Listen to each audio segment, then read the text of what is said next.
দুনিয়ার মানুষ, আপনার মা হোক, বাবা হোক, আত্মীয় হোক, স্বজন হোক, বন্ধু হোক, যেই হোক না কেন, আপনি অনেক সময় এমন কোনো ভুল করেছেন যার কারণে সবাই মুখ ফিরিয়ে নিয়েছেন।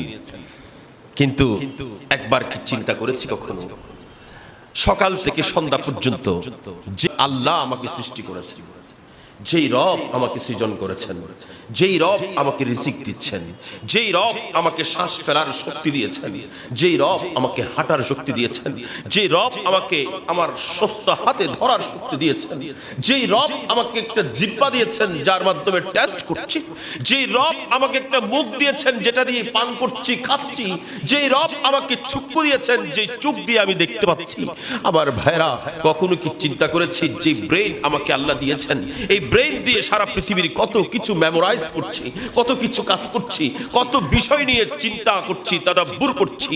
কিন্তু আমার ভাইয়েরা, রব্বে করিম পরওয়ারদিগারে আলম সারা দিন সারা রাত আমি নয়, শুধু আমি নয়, আপনি নয়, বরং যারা আমার আল্লাহর নাফরমানি করতে করতে যারা আমার আল্লাহকে পর্যন্ত অস্বীকার করছেন, সেই রব্বে করিম কখনো তাদের জন্য খানা বন্ধ করে দেয়? সেই রব্বে করিম তাদের শ্বাস বন্ধ করে দেয়? সেই রব্বে করিম আমাদের উপর নারাজ হয়ে, আমাদের উপর অসন্তুষ্ট হয়ে আমাদের জন্য শ্বাস বন্ধ করে দেয় নাই, আমাদের জন্য খানা বন্ধ করে দেয় নাই, আমাদের জন্য আলো দেয়া বন্ধ করে দেয় নাই, আমাদের জন্য এই সুশোভিত পৃথিবীকে অন্ধকার করে দেয় নাই। কিন্তু আমার ভাইরা মনে রাখবেন, এই পৃথিবীর মধ্যে নয় বরং দুনিয়ার মধ্যে নয় বরং কুল কায়নাতের মধ্যে একজন রব্বে করিম আছেন, যিনি বান্দা যত গুনাহ করুক, যত পাপ করুক, যদি একবার আল্লাহর দরবারে এসে চেয়ে ফেলে, আল্লাহ জাল্লা শানুহু সত্যিকার ইখলাসের সঙ্গে চাইতে জানলে আল্লাহ তার জীবনের গুনাহ মাফ করে দেয়। আল্লাহ জাল্লা শানুহু এলান করছেন, ওয়াইজা সালাকা ইবাদি, আমার বান্দা। কার বান্দা? কথা বলেন, কার বান্দা? আচ্ছা বলেন, কোন নেতার সঙ্গে যদি আপনি নাফরমানি করেন, কোন নেতার কথার অবাধ্য যদি একবার হন, নেতা কখনো আপনাকে আমার মানুষ বলবে? এলাকার নেতৃত্ব যিনি দেন, আপনি যদি তার কথার অবাধ্য হন, সে কখনো আপনাকে ওই সমাজের মানুষও বলবে না। কিন্তু একবার বুকে হাত রেখে চিন্তা করেন, সকাল থেকে আমরা কত পরিমাণ নাফরমানি করেছি, কত পরিমাণ নাফরমানি করেছি, কত পরিমাণ আল্লাহর বিরোধিতা করেছি, আল্লাহর হুকুমের বিরোধিতা করেছি। যদি আমরা বলি আমরা মুসলমান, আমরা বলি আমরা মুসলমান, মুসলমান মানে যারা সরে তসলিম করে, সাজেদ আল্লাহকে সিজদাকারী, রাকে আল্লাহকে রুকুকারী। কিন্তু মহান রব্বুল আলামিন আহকামুল হাকিমিন আমাদেরকে মুসলমান বানিয়েছেন। মুসলমান মানে যেই ব্যক্তি সরে তসলিম করে, নিজের মাথাকে নত করে আল্লাহকে মেনে নেয়। মুসলমান খতনা করলে মুসলমান হয় না, জুব্বা বললে মুসলমান হয় না, মাথায় টুপি দিলে মুসলমান হয় না। সত্যিকার মুসলমান তাকে বলা হয় যার হৃদয়ের মধ্যে সত্যিকার অর্থে আল্লাহর প্রেম আছে।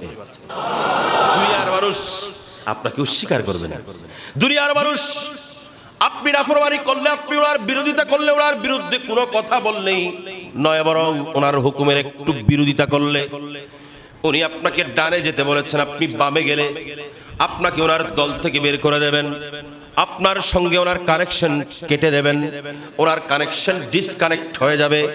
কিন্তু রব্বে করিম যিনি আমাদেরকে সৃজন করেছেন, যিনি আমাদেরকে রিজিক দান করেন, যিনি আমাদেরকে লালন করেন, যিনি আমাদেরকে পালন করেন, ওই পরওয়ারদিগারে আলম বলেন, আমি তো রহমান আর রহমান, আমি তো রহমান। আবার তিনি বলেন বিসমিল্লাহি আর রহমান আর রহিম, ঠিক না ঠিক? আলহামদুলিল্লাহি রাব্বিল আলামিন আর রহমান আর রহিম। আমার আল্লাহ বলছেন আমি হলাম রহমান, আমি হলাম রহিম। বান্দা তুমি যতই গুনাহ করো, বান্দা তুমি যতই পাপ করো, বান্দা তুমি যতই গুনাহ করো, তুমি খালেস অন্তর নিয়ে আমি আল্লাহর দরবারে একবার চেয়ে দেখো, ফাইন্নী করিব, আমি আল্লাহ তার নিকটে হয়ে যায়। একটু বলেন তো, দুনিয়ার কোন মানুষকে এই সুযোগ দেবে? কিন্তু রহমান দিয়েছেন। কেন? কারণ রহমান বলেন বান্দা তো আমার, বানিয়েছি আমি বানিয়েছি, আমার কাছে না এসে কোথায় যাবে? বিপদে পড়েছি অনেক বড় বড় পয়সাওয়ালার কাছে যাই, বিপদে পড়েছি আমার আত্মীয়ের কাছে যাই, বিপদে পড়েছি, আমার স্বজনের কাছে যাই, একটু মনোযোগ দিয়ে একটু আপনার জীবনের সঙ্গে মিলান তো। অনেক ধনীর কাছে গেছেন, অনেক সময় অনেক আত্মীয়ের কাছে গেছেন, আচ্ছা বলেন তো কয়জনেই বা আপনাকে সহযোগিতা করেছে?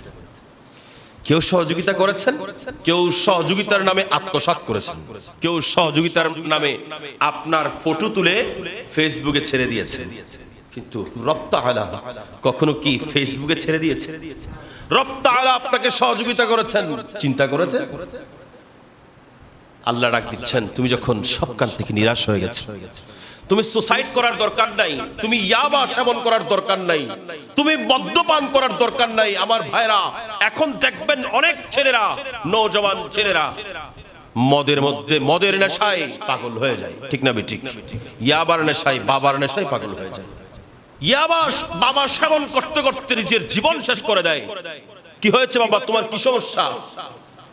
বলে যে আমি অনেক টেনশনে আছি, অনেক ডিপ্রেশনের মধ্যে আছি, অনেক সমস্যায় আছি, আমি নিরাশ হয়ে গেছি আমার জীবন থেকে, আমি আমার জীবন থেকে একেবারে নিরাশ হয়ে গেছি, এই জীবন আমার ভালো লাগে না। কিন্তু আমার আল্লাহ ডাক দিচ্ছেন, তাদেরকেও ডাক দিচ্ছেন, এ আমার বান্দা লা তাকনাতু, তোমরা নিরাশ হইও না, নিরাশ হইও না। কোত্থেকে? আল্লাহর রহমত থেকে, আল্লাহর দয়া থেকে তুমি নিরাশ হইও না। আল্লাহর দয়া তোমার জন্য সদা আছে, আল্লাহর দয়া তোমার জন্য সদা আছে। তুমি আল্লাহর দয়ার দিকে পা বাড়াও, আল্লাহ তোমার জন্য রহমতের চাদর খুলে দেবে। বান্দা যখন আল্লাহর দয়ার দিকে পা বাড়াবে, আল্লাহ তখন রহমতের চাদর খুলে দেবে। ভাই, আমি আপনাদের খেদমতে আরজ করব, আজকের জুমা থেকে একটা জিনিস আমরা মাথায় গেঁথে নেব।